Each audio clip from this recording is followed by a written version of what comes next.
जो भी जग गया वह भगवान हो गया।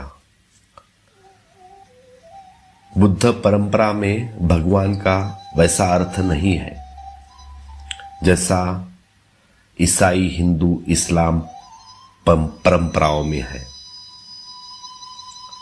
हिंदू, ईसाई, इस्लाम की परंपरा में भगवान का अर्थ होता है जिसने सृष्टि को बनाया,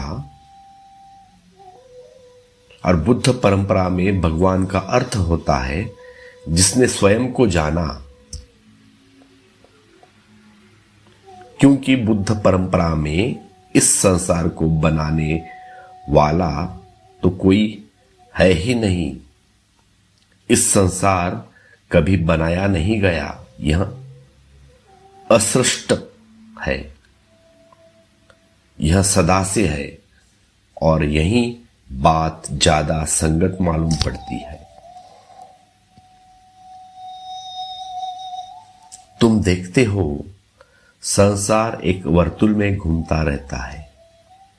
बीज जब बोते हो तब वृक्ष बन जाता है, वृक्ष में फिर बीज लगते हैं, फिर बीज भी दो, फिर वृक्ष बन जाते हैं।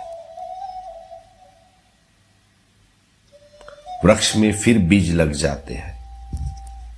तुम ऐसी कोई घड़ी सोच नहीं सकते जब यह वर्तुल न हो रहा हो। तुम ऐसा नहीं सोच सकते कि बीज हो जाए। बिना वृक्ष के बीज न हो सकेंगे, और तुम ऐसा भी नहीं सोच सकते कि अचानक वृक्ष हो जाए।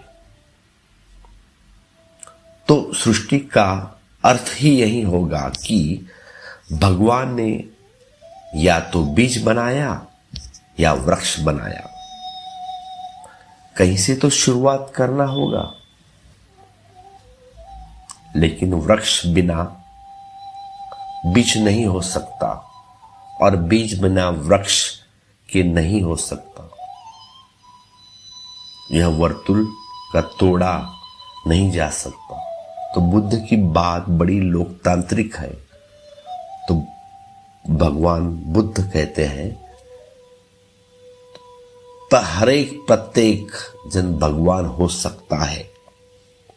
प्रत्येक के भीतर छुपा है भगवान का बीज। इसीलिए भगवान एक है ऐसा नहीं। जितनी आत्माएं हैं इस जगत में उतने भगवान हो सकते हैं। तो भगवान होना तुम्हारा स्वरूप सिद्ध अधिकार है। ठीक ठीक चलोगे तो पहुंच ही जाओगे, ठीक ठीक नहीं चलोगे तब चूक होगी, तब चूकोगे।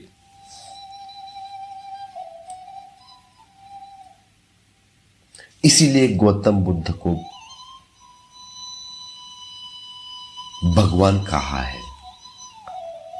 वे नियम के साथ एक रूप हो गए, वे धर्म के साथ एक रूप हो गए। अब उनकी कोई आकांक्षा नहीं, न कोई तृष्णा नहीं। अब वे नदी के साथ बहते हैं, तैरते भी नहीं। कहीं जाना है, जहां नदी ले जाए वहीं जा रहे हैं।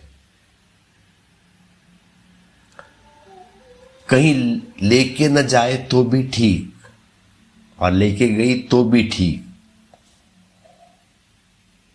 मझधार में डुबा दे तो वहीं किनारा। ऐसी परम तथा की जो अवस्था है उसको ही भगवान, भगवत्ता कहते हैं।